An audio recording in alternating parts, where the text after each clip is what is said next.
manna adnu dagai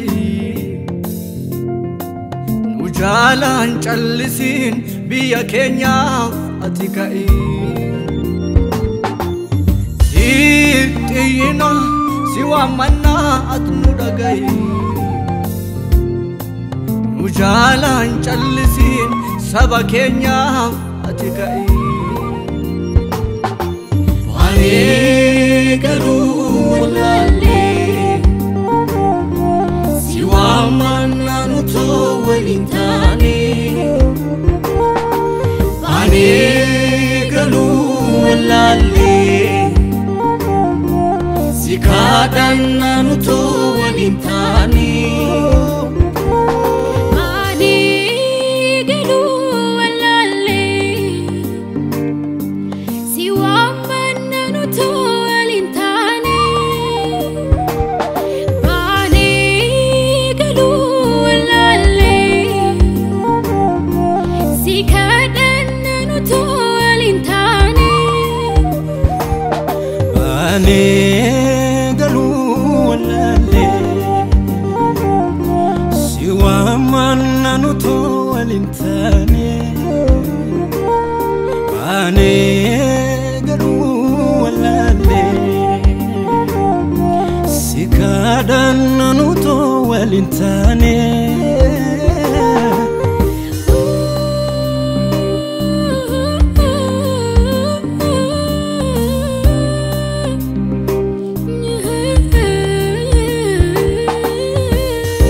Jesus siwamna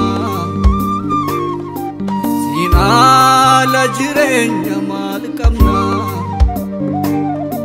gargar safgara ketiyanu yo ati dufte fayna rako kenyani rafana gamachuf boko nargana nufkutu malo ngofta ko nufkutu ka simalenka furman nisabsirka nufkutu malo ngofta ko nufkutu ka simalenka furman nisabsirka ilahi lame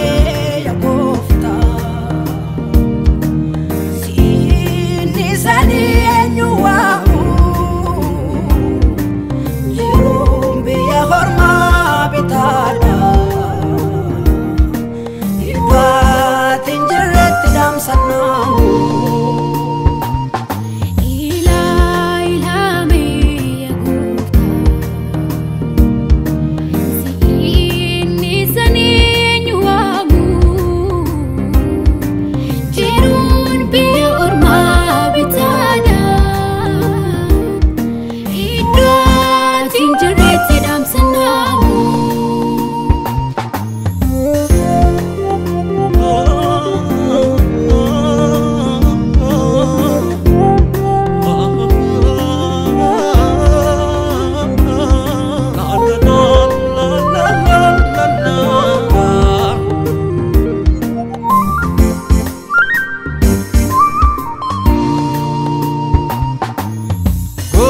Simale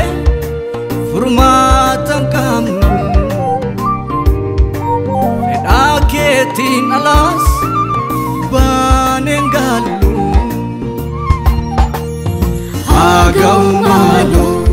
Inama mumulatus Karadar banu dowatu Agau malu Rakas alfi doa Biya Kenya radabatu Koftaku nufkini malo furmata Nufkini malo furmata Jesus ko nufkini malo furmata Nufkini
sitode bilata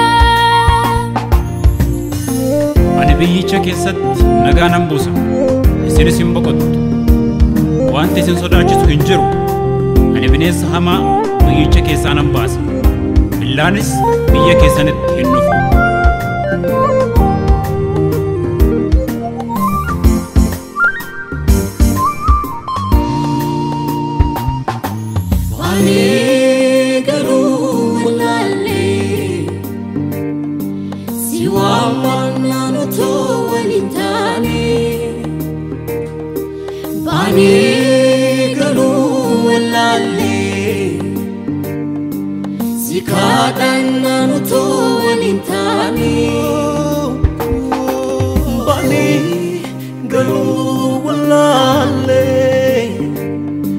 Sikada nanuto